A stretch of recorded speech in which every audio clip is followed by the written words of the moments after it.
Hello friends, welcome back. In this video, we will create reusable component that can be used for creating a list of related articles that can be displayed at the bottom of each of the article page. So for that, we need to go to VS Code. So inside the components folder, I will create a new file and name it as article articles.js. Okay, so this is articles, okay, not article. So this is the component which we need to create, and here I will do RAFCE and press tab. Let me undo it, save this file, and then we can do RAFCE and press tab. Okay, so now let me save this file. Now let's go to article list page, and here from here we need to cut this content. Okay, so from here till here, okay, we need to cut it out, and we need to go to articles component, and here I'll paste it. Okay, let me save this file.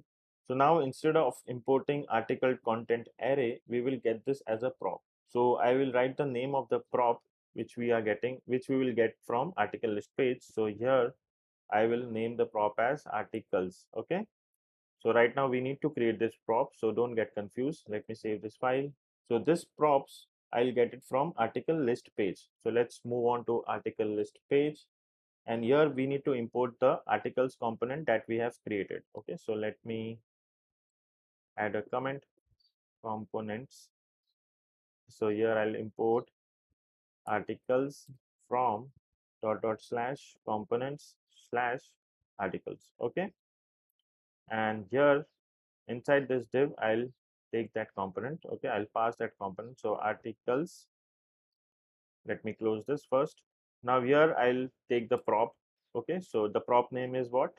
Articles. So let me copy this prop name, and let's go back to article list equals to, and inside this curly braces I'll pass this article content. Okay, so we are passing this as a prop. Now this articles we have passed here as a prop. Okay, so that's it on this page. Let me save this, but here the link component we don't require. So let's cut this out, save this, and okay, save this file. Let's go back to articles, and here we require that link component.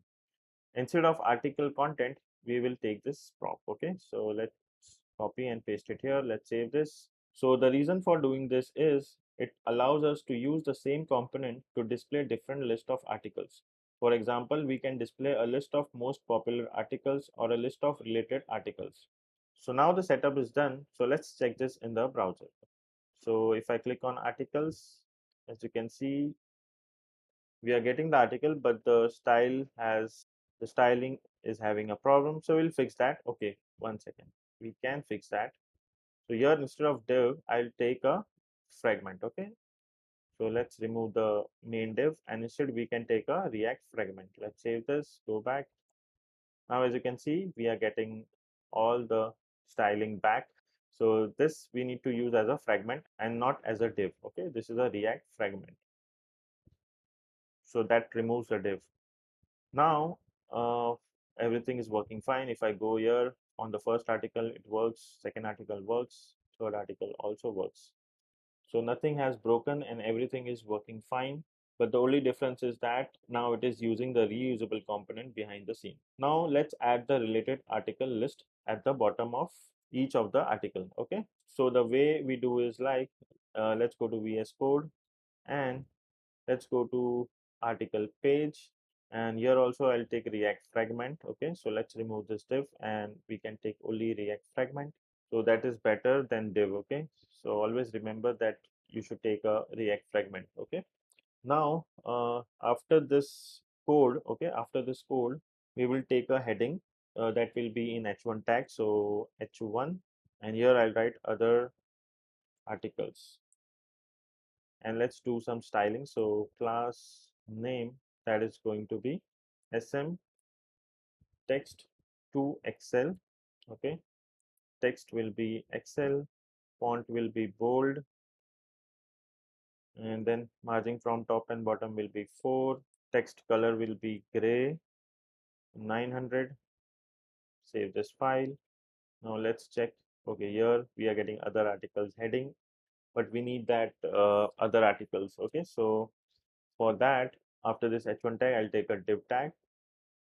Let's add some Tailwind CSS classes. So class name, that is going to be flex and flex wrap. Okay, minus margin 4, and here inside this I'll import the article component. So let's first import the article component. So here I will do components and let's import it. So import articles from component articles. Okay, and let's copy this, and here let's paste it. Okay, let me close this right now, and here I'll pass the other articles. Okay, for that we need to filter out the other article content, so that the other articles include all the articles except the article which we are on. So after the if condition, okay, once the if condition is over, I'll take a const, and here I'll give the variable name as other article. Okay, other articles, that is equal to article content. So article content dot filter. Okay, we need to use filter method, and inside this I'll take article. This will be an arrow function. This is the variable. So here I'll say that article name, okay, article dot name is not equal to, so exclamation and 2 equal to, so this is not equal to name. So now we will get the other articles. Okay, so let me copy this and we will pass it as a prop. So here I will write articles equals to other articles. Now let's copy this, save this, and now save this file, and now let's check it in the browser. So as you can see, we are getting the other two articles. Okay, so if I go on article list page, if I'm on this article, then I'll see these two articles. Okay, how to build a node server. So let's click on this, how to build a node server in 10 minutes. These are the other two articles. Okay, if I'm on this article, I will see these two articles. Okay, so we have successfully created a reusable component for our article list, and we are using this reusable component on other article as well as here in the article list page. So this is the magic of React. We can create a reusable component and we can use it anywhere else in our application. So this is it for this video, and I'll see you in the next video. Till then, take care and bye bye.